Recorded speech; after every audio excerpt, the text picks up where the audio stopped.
J'ai voulu faire une entrée surprenante, ça a pas trop marché. Ok d'accord, j'avoue, c'était pas ouf comme entrée. Bonjour à tous et à toutes, comment allez-vous? Écoutez bah moi, on s'en bat les couilles. Aujourd'hui, on se trouve pour un nouveau display. Ça fait longtemps. Un display auquel je tiens beaucoup parce que c'est un animé que j'ai découvert il y a très peu de temps et qui est vraiment, je trouve, génial. Il n'est pas terminé, mais on va plus s'y attarder dans quelques instants. Générique. Alors pour ce display, je vais vous parler de Tower of God. Alors à la base, Tower of God, c'était un webtoon sud-coréen qui a été écrit et dessiné par Siyu, ou de son vrai nom, Lee Jong-Siyu. Je sais pas du tout si je le prononce bien. Oh, la défaite. Il est sorti le 5 juillet 2010 aux éditions Naver et il a eu son premier épisode en adaptation animée le 1er avril 2020. Et oui, c'est très récent, c'était au début de ce mois-ci. Pourquoi je l'ai pas fait? Parce que je suis trop occupé à regarder. Parce que c'est trop bien. Tower of God est centré autour de la dite Tour des Dieux, car on y raconte que toute personne atteignant son sommet obtiendra tout ce qu'il désire. Nous suivons le chemin de Bam qui décide de grimper en haut de la tour pour retrouver celle qui l'aime et celle qui l'anime, c'est-à-dire Rachel.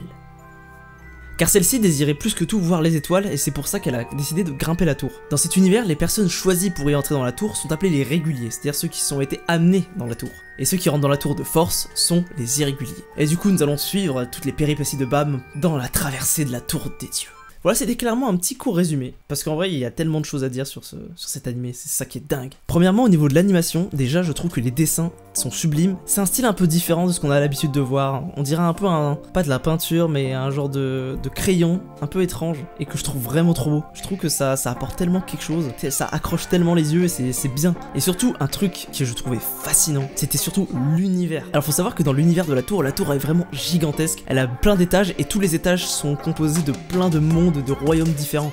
En fait, il y a tellement de mystères autour de cette tour des dieux en fait. On se demande comment les gens sont choisis, comment on différencie les irréguliers des réguliers, c'est-à-dire ceux qui rentrent de force et tout, comment on peut pas en fait. Il y a plein de personnages hyper intéressants. Tous les personnages ont tous un chara-design différent. Faut savoir aussi qu'il y a toute une histoire de stratification avec par exemple que le roi Zahad, premier irrégulier qui a grimpé en haut de la tour. Il y a plein de trucs intéressants comme ça. Tous les personnages ont une saveur. Et j'en parlais avec des potes justement. J'étais tombé sur un animé sur Netflix qui s'appelait Grimgar. J'en ferai pas un display, c'est juste, je suis une parenthèse. Un animé très cool, mais il y avait un gros défaut, c'est que les personnages puaient la banalité. Vraiment. Dans le sens où genre par exemple, c'est des gens comme vous et moi. Mais c'est aussi ça que je trouvais intéressant dans l'animé. Et là, ce que je veux dire, c'est que là, tous les personnages sont bien caractérisés et sont bien écrits, je trouve. À l'heure où je tourne cette vidéo, il n'y a que 4 épisodes de disponibles. Et si je devais donner déjà mon avis sur les 4 premiers, c'est qu'ils sont vraiment très bien. Et honnêtement, je le recommanderais mais fois 1000. Pour moi déjà, si j'arrive en haut de la tour, moi je sais ce que je voudrais déjà. Retirez le confinement s'il vous plaît. Voilà, c'était ma petite présentation de Tower of God. J'espère qu'elle vous aura plu. Et j'insiste, allez le voir parce qu'il vaut vraiment le coup. Et sur ce, je vous dis à la prochaine pour une prochaine vidéo. Ciao.